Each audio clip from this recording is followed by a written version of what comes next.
I'm John Little, and this is the ShockCast for Saturday, broadcasting on a somewhat chilly Taipei evening on December 15th, 2018. Before getting started, let me remind you to watch or listen to this week's YouTube playlist. You can find it in the playlist section of the Omega Shock YouTube channel, in the comments section below, or at the end of this video. Those are the best videos of this past week, and I'm sure that you'll appreciate them as much as I did. Now, let's begin today's program. The boiling frog. Our fall from grace has happened so slowly that we must look at it in terms of decades and even centuries. What was outrageous in the 90s is commonplace today, and what we did in the 90s was only whispered about in the 70s. Oh, and we never talked about that in the 50s. This slow creep of all things immoral has been happening so slowly that it's hard to see it unless some half-alien points it out to us. I'm that half-alien. The problem is that there aren't enough half-aliens out there to make what we say remarkable enough to be believed. Oh, and by the way, I apologize for yesterday's spelling, grammar, and usage errors. I didn't have time yesterday for a double check before sending it out. I don't embarrass easily, but that was embarrassing. Okay, back to our topic. I remember all too vividly my return to America in 2006 after 14 years in Israel. It was as if I had returned to some bizarre distortion of the America that I once knew. And when I pointed out some of the awfulness of these changes, people looked at me as if I had two heads. I still have a little trouble accepting all that, even though I understand it. The America that I left in 1992 wasn't the America that I returned to in 2006. A lot that is natural, even the creeping immorality and spiritual ambivalence that took over, some of it's natural. In 1992, we all wondered if we should kiss on the first date, and serious Christians always went to Sunday night service and prayer meetings on Wednesday. But we jumped in bed with each other on first dates, and few even know what a Saturday night service is right now. And it all happened slowly enough that we didn't notice the corruption that had infected our lives. It's that boiling frog thing that is probably apocryphal, but a good analogy. Supposedly, if you put a frog in a pot of water and turn up the heat slowly enough, the frog won't notice that it's boiling to death. I suspect that frogs are smarter than that, but I know that humans aren't. I'm living proof. And since I've lived about half of my life in Asia, first on one side and then on the other, I can see the changes and mourn them. To my chagrin, I've become half-alien. Too Israeli to be American, and it's why God found another half-alien to marry. Mrs. Little is too Taiwanese, even though she's an honest-to-goodness, full-blown, true blue American, just one that was born in Taiwan.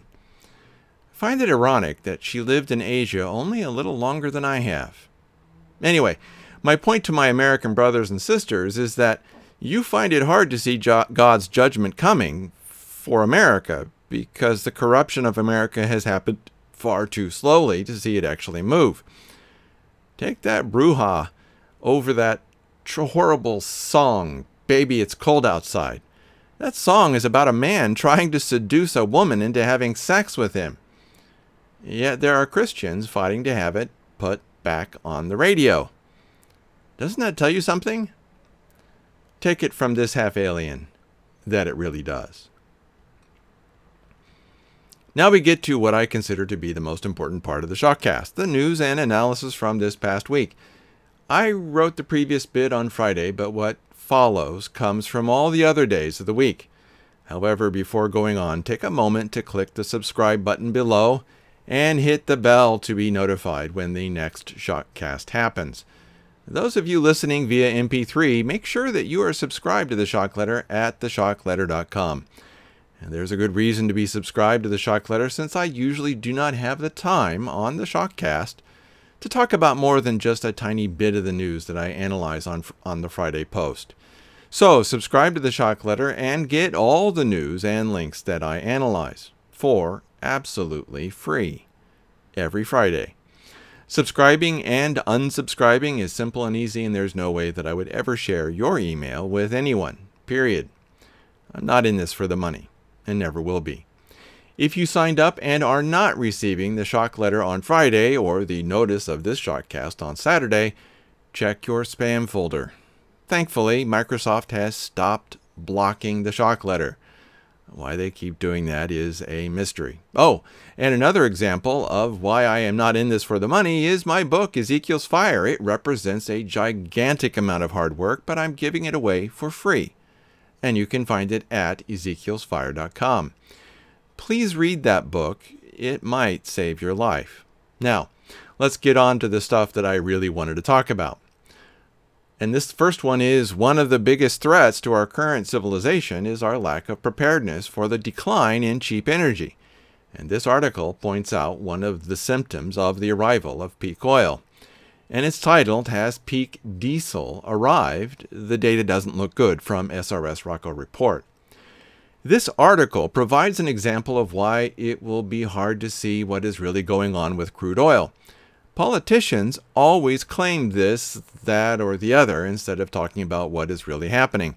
And because we just do not have enough oil for gasoline and diesel, we're going to hear more and more politicians scream about the environment. And by the way, this is why I believe that the whole global warming lie is about the collapse in economically viable crude oil reserves. Yes, there's still a lot of crude oil out there, but it's not economically viable to extract. And that is the problem.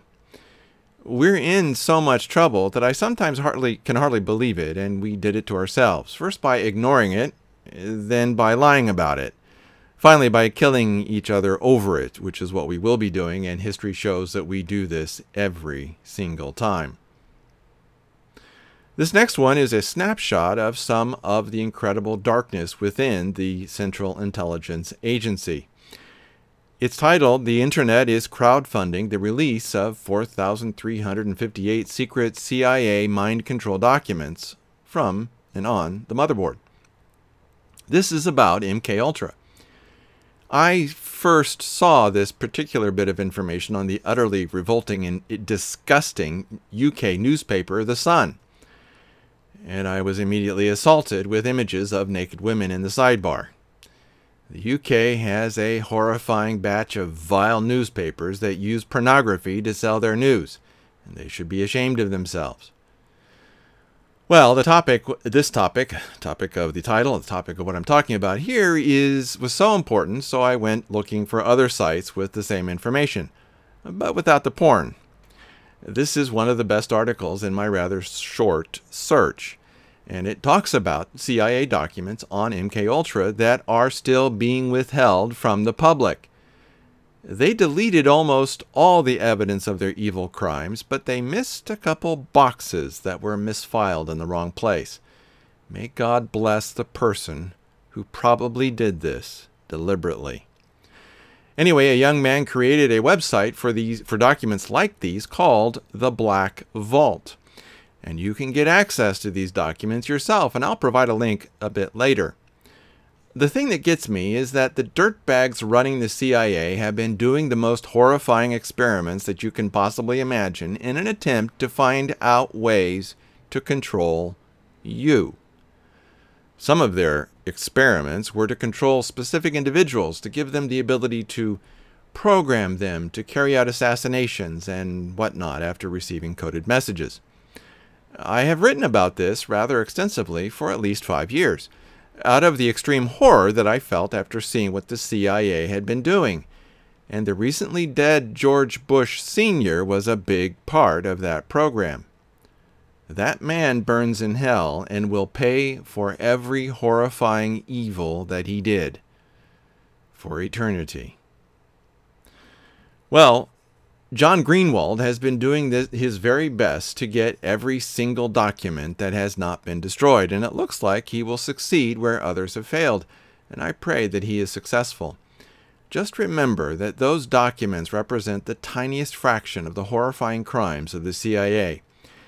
And you can find what he did and what he's doing at The Black Vault, and it's theblackvault.com. And now for a laughable respite from such utterly grim news. It's titled, Revealed, the Hidden Global Network Behind Tommy Robinson, and it's from The Guardian. Have you heard of left-wing conspiracy theories? Where leftists whisper darkly about the vast right-wing conspiracy, or the VRWC, which is, I've never seen that acronym, but anyway. Yeah, well, this article is an example of those left-wing conspiracy theories. And it's the same kind of stupid tripe that we have been seeing when neo-Nazis do the same thing. Those of us who supported Tommy Robinson did so because we were outraged over the injustice of his treatment. Yet leftists want to talk about this hidden global network. I guess that little old me is a part of this secretive group that is behind all these emails and tweets supporting Tommy. It's as if The Guardian, one of the dumbest newspapers in the UK, has embraced the Flat Earth movement. And remember, one of the outposts of the Tommy Robinson network is here in Taiwan. Okay. Wait. Flat Earth movement. F for flat, E for earth, M for movement. A, F-E-M as in femme. Like feminists. I've just figured out what feminist means. It's the dark, secret, hidden global network of the Flat Earth movement. The feminists. Oh no, another global conspiracy right in front of our eyes. Okay, I'll stop. But it really is that stupid, and I've known that The Guardian has been this stupid since the late 90s when I was writing about Israel while in Israel. These morons are too stupid to see how stupid they are. I keep wondering if there's a way to brainwash someone into seeing reality. A reality wash. This next one made me want to ask God for permission to bash heads. A permission that God only gives under very specific circumstances, and this is not one of those. It's titled, Fundamental Baptist Church Pastors Cover Up Sex Abuse, Rape, from the Miami Herald. The problem isn't just with independent Baptists. It's everywhere, and it's in every church where you are not allowed to criticize the pastor, where the pastor is number one in their church. I have had too many friends suffer this, and some of the things said to me are sickening. If your church has a pastor in complete control of that church, leave. Run away. Pastors are not lords over God's creation. They are not the vicar of Christ, and they must be held accountable. Always. Judgment is coming to the house of God, and it will come first for the pastors who are wolves in sheep's clothing. And I pray for the wrath of God upon these evil men until they openly and publicly repent of their sins and seek to undo the evil that they have done. These men are the same Pharisees that Jesus hated with such passion. Again, if you can't disagree with your pastor, if he is meeting alone with women who are not his wife, if he does not hold himself accountable in the financial dealings of the church, run away as fast as you can. These men have blackened the name of God, and they will burn in hell one day. Many of them already do.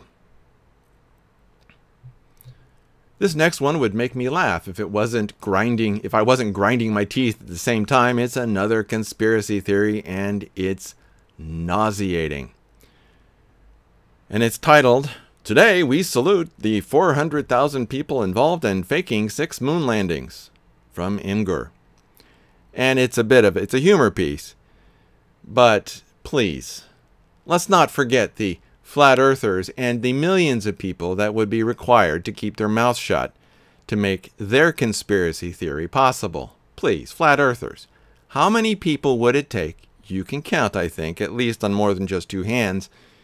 How many people it would take to make or keep the flat earth conspiracy a secret? I'm truly amazed at the level of stupidity that these people demonstrate. Please, when someone tells you of something that would require millions of people to keep quiet, please tell them to shut up and peddle their crazy someplace else. Small conspiracies work. Large conspiracies do not. Oh, and for those of you who believe that the earth is flat, I would love to introduce you to my cousin who is an air traffic controller in Antarctica. But on second thought, I won't. He doesn't need crazy people telling him that he's a part of some vast conspiracy. His job is to help airplanes land safely on a frozen landing strip and not answer stupid questions. This reminds me of another side of or I should say this next one, which is less funny, reminds me of another side of the foul and evil darkness in the CIA. And I would have had a hard time believing it if the evidence wasn't so irrefutable. It's titled Weapon of Mass Destruction. This killer opioid could become a weapon of mass destruction. I find it ironic that this opioid could be such a threat after the CIA started running heroin into the U.S. and around the world from Afghanistan. That's right. The CIA didn't just run it into the U.S., they sent it everywhere. They turned America into the biggest drug dealer in the world. No one beats the CIA when it comes to dealing drugs and prostitution and the rape of little children, and yes, that means sex slavery too. When it comes to the foul and evil, the CIA has you covered. Old Langley has a grip on every evil in the book. There is nothing that they wouldn't do and won't do, and there is nothing that they haven't done. So, when the U.S. is being threatened with destruction by the very kind of drug that it has used to destroy others, I can only shrug at the irony. How utterly appropriate that the biggest drug dealer in the world would be threatened by the same class of drugs. It's the wrath of God and completely and utterly appropriate. For this next one, do you remember my mention of that song, Baby, It's Cold Outside? Well, someone decided to poke fun at the controversy. However, as fun as this bit of humor is, there's a serious side to it, and I want to talk about that. It's titled, Baby, Just Go Outside, and it's a YouTube video. I hate the song, Baby, It's Cold Outside. Why? Well, for one thing, God hates it. It's about trying to convince a woman in a man's home to stay and have sex with him. That's what that song is all about, and it's evil. Having said that, the kerfuffle over that song is so stupid I want to put any mention of it in the moron section. But the fact that it mocks the stupidity of it all, well, I'm putting it here, and of course we can hear it. Have fun with this one, kids, but girls, do not ever be alone with a man who is not your husband or a part of your family. Guys, the same applies to you. God is not pleased when you play with temptation. Do everything that you can to be a virgin when you get married. I was when I got married, but I wasn't always smart about what I was doing before I got married. Trust me, we're all stupid at one time or another. And if you aren't a virgin now, you can always repent and rededicate your life to purity. Please start now. Now this next one hits me a little more personally since I've had an interest in computers for a very, very long time. And most of my professional writing has been within the computer industry. I also know how software is created and how it should be created. So when I found out that Microsoft has been what they've been doing for years, it made me so mad that they could probably hear my growling about it in Redmond, where the Microsoft has their headquarters.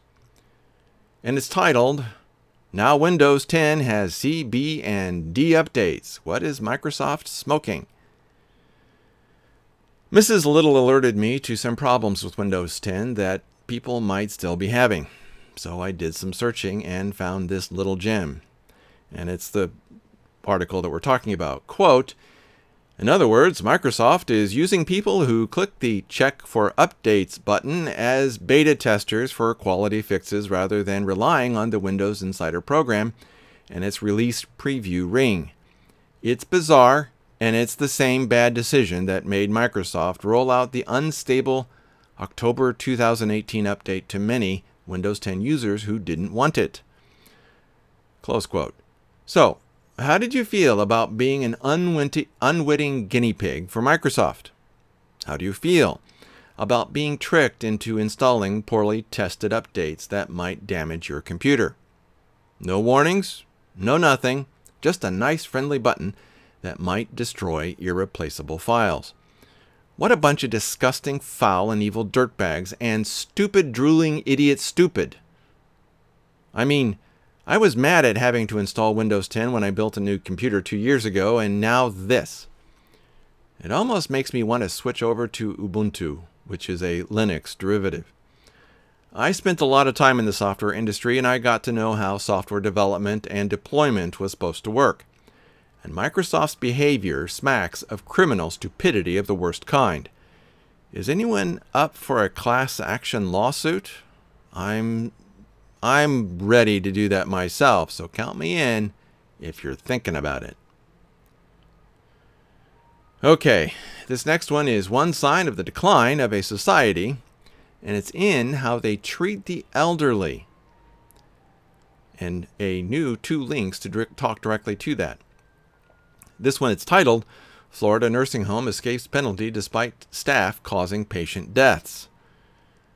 When my maternal grandmother suffered multiple strokes, my grandfather put her in a nursing home in hopes that she would recover more quickly, or at least get better care.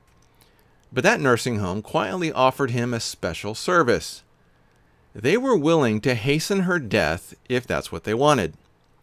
He quickly took her out of that hellhole when they told him that. When people want to tell me how great America is, think about that situation for a moment. Think about the kind of people who would do that.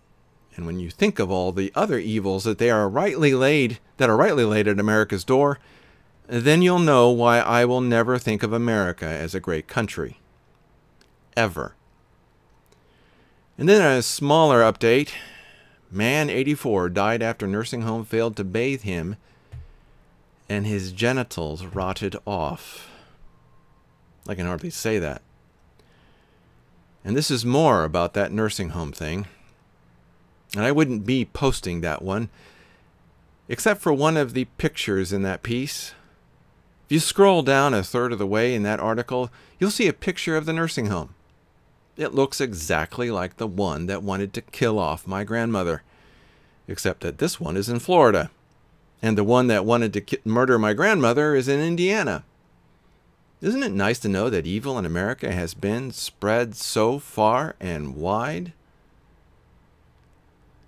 Oh, and to add insult to injury, we have even more news about how evil and dysfunctional our society has become.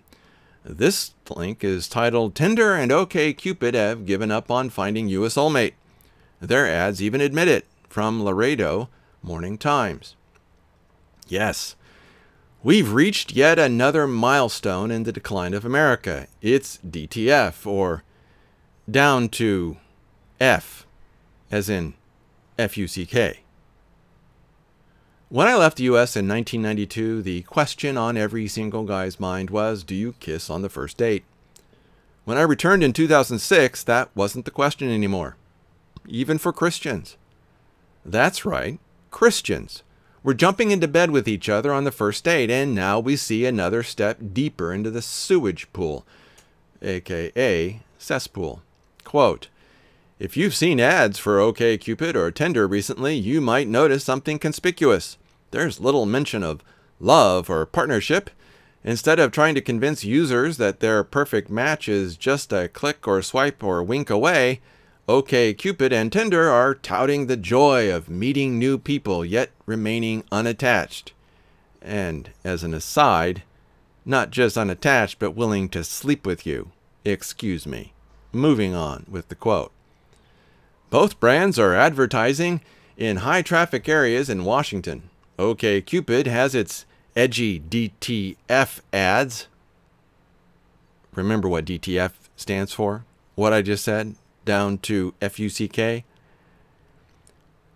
Well, they have edgy DTF ads at select metro stations, and Tinder's video ad cycles through huge screens on the side of Capital One Arena. Tinder's ad shows a gaggle of diverse young people throwing their hands in the air and roller skating under dreamy pink and blue neon lights, as if footage from a night out has been put through the immoral Instagram filter. Single is a terrible thing to waste is superimposed over the carefree images. And of course, we're talking carefree sex here. They skate in single file, alone, together, no one holding anyone's hand. OkCupid's message depicts a range of relationship types. It rebrands DTF, that acronym, that's slang for promiscuity, which starts with down to and isn't fully printable in a family newspaper, by recasting that F into all sorts of permutations. Close quote. But of course, we always know what F means. Hey, let's just sleep with anyone, right? At any night. We can have as many paramours as we want. Who was that saying girls just want to have fun? Oh, right, Cyndi Lauper, in an 80s singer. And yeah, it was all going downhill then too. But now we don't have relationships, families, connections, church, God, or frankly anything. We've all been turned into automatons. We are depressed and empty inside and don't understand why. God wired us to have lifelong, devoted, and chaste marriages. We destroyed all that, and now we wonder why we are in so much trouble. Or maybe we don't wonder at it now, but we will. Oh yes, we will wonder a great deal at why the nation has fallen apart and is being destroyed. God bless all who have turned away from all this evil. You will be glad that you did. And now in this last one, let's talk about Israel. There has been a sickening rise in anti-Semitism among those who call themselves Christian. And yes, I use lowercase c when I refer to those people. I have little hope that I can turn these minions of Satan from their evil path, even though they call themselves Christian. Salvation and repentance are the work of God, although I will do my best to serve God in that work. I'm more interested in keeping my brothers and sisters from being tainted by this satanic hatred of the Jews. If you are caught by this hatred, you will suffer. If you are convinced to oppose Israel, you will suffer. If you are turned away from supporting God's work in the land of Israel, you will suffer. So think of this category that I often post in as my attempt to help you avoid the traps of Satan that he has laid in your path. God is at work among the Jewish people and with the Jewish people. He is at work in the land of Israel, turning the Jewish people from their idols and towards the true God of Abraham, the God that you and I follow. My goal is that you would be greatly blessed, but you cannot be blessed if you oppose God. Pray for the peace of Jerusalem, they shall prosper that love thee. And that's Psalm 122:6. May you prosper, and may you understand how important the land of Israel is in these last days. Now, the one article I want to talk about is, in Gaza protests, Israeli troops aim for the legs. Wait, this is a bad thing? I get so tired of the morons who look for any and every excuse to criticize Israel. These guys deserved their wounds. In fact, they deserved far worse. They wouldn't have been shot in the legs if they weren't a problem or a threat. I have watched Israel exercise a tremendous amount of restraint while being provoked and provoked and provoked and provoked. I certainly do not know certainly do not know that I would be as patient in the face of this kind of provocation. And the Palestinians? A foul word with more than 4 letters. Look at the restraint as a sign of weakness. That's what they think. Palestinians think that when they don't shoot back properly, when they don't kill their children, when they act like morons, when they don't roll in and destroy everything in sight, the Palestinians see this as weakness, which is why they're morons. The wrath of God will come for these foul human beings. They've had plenty of opportunities to repent of their evil, but have refused. That's it for this week's ShockCast. I truly hope that you'll be ready for what is coming. A prudent man foreseeth the evil and hideth himself, but the simple pass on and are punished. Proverbs 22:3. If you find a flaw in my reasoning, have a question, or wish to add your own viewpoint, leave a comment on the Omega Shock website or in the comments section below. Omega Shock readers and ShockCast listeners leave awesome comments, and I value each and every one of them. Again, make sure that you are subscribed to the Shock Letter at theshockletter.com. For those of you on YouTube, hit that subscription button and click the bell to get notifications. And if you liked this video, give it a thumbs up. All of that helps you and me get the message out, and as the video ends, you'll see links appear in the boxes within this video. Those links will take you to other ShockCasts, a link to subscribe to the ShockCast, as well as a link to the playlist of the important videos of this past week. And you will see the links to that playlist in the comments section below. And don't forget my book, Ezekiel's Fire, at ezekielsfire.com. You need to read that book, and it's free. And so, allow me to close with this blessing from Numbers 6, 24-26. Yevarechecha Yehovah Yeshmerecha. Ya'er Yehovah Panav Elecha Vichuneka. Yisa Yehovah Panav Elecha V'yasem Lecha Shalom. The Lord bless thee and keep thee. The Lord make his face shine upon thee and be gracious unto thee. The Lord lift up his countenance upon thee and give thee peace. Numbers 6, 24-26. May your pastor this Sunday give you the words that you need to hear to help you walk the path that God has called you to follow. And Lord willing, we will see each other next week.